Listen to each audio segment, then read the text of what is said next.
বসিরহাটে সিবিআইয়ের হাতে গ্রেপ্তার দুরন্ত মোল্লা শেখ শাহজাহানের ঘনিষ্ঠ বলেই পরিচিত। দীর্ঘ জিজ্ঞাসাবাদের পর গভীর রাতে তাকে গ্রেপ্তার করা হয়েছে। আর আমরা এই নিয়ে আরো বিস্তারিত জানবো। আমাদের সঙ্গে ফোন লাইনে রয়েছে প্রতিনিধি সঞ্জিত চক্রবর্তী। সঞ্জিত, এই দুরন্ত ঘোষের নামে ঠিক কি অভিযোগ? বিশেষ করে জানো তুমি, শেখ শাহজাহান ইতিমধ্যে তার ভাই আলমগীর এবং জিয়াউদ্দিন মোল্লা কিন্তু তারা বিচারাধীনে কিন্তু তদন্তকারী সংস্থা দীর্ঘ জিজ্ঞাসা করার পরে কিন্তু একাধিক নাম উঠেছিল সিবিআইয়ের কাছে। এই দুরন্ত মোল্লার বিরুদ্ধে কিন্তু অভিযোগ উঠেছিল বিভিন্ন সময় আর্থিক লেনদেন, অর্থাৎ শেখ শাহজাহানের একেবারে ছায়াসঙ্গী হিসেবে পরিচিত এই দুরন্ত মোল্লা।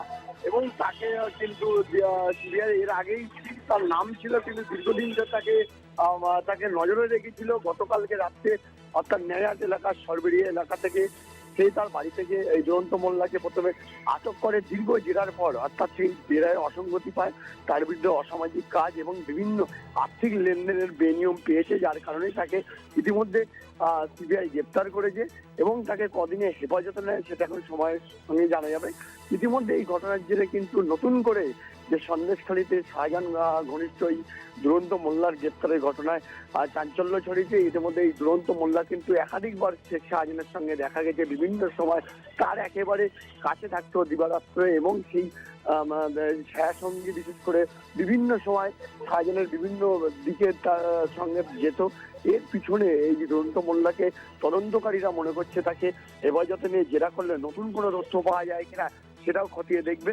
এখনো পর্যন্ত দুরন্ত মোল্লাকে সিবিআই হাতে গ্রেপ্তার হওয়ার পরে তাকে হেফাজতে নিয়ে এবং তাকে জেরা করার চেষ্টা করছে তদন্তকারীরা। এমনকি শেখ শাহজাহান সামনে বসিয়ে, যাতে দুরন্ত মোল্লাকে সামনে বসিয়ে জেরা করা যায় সেটাও কেন্দ্রীয় তদন্তকারীরা দেখছে। তাসমিনা, ধন্যবাদ সঞ্জয়। বসিরহাটে সিবিআইয়ের হাতে গ্রেপ্তার দুরন্ত মোল্লা। শাহজাহান ঘনিষ্ঠ দুরন্ত মোল্লাকে এবার গ্রেপ্তার করলো সিবিআই।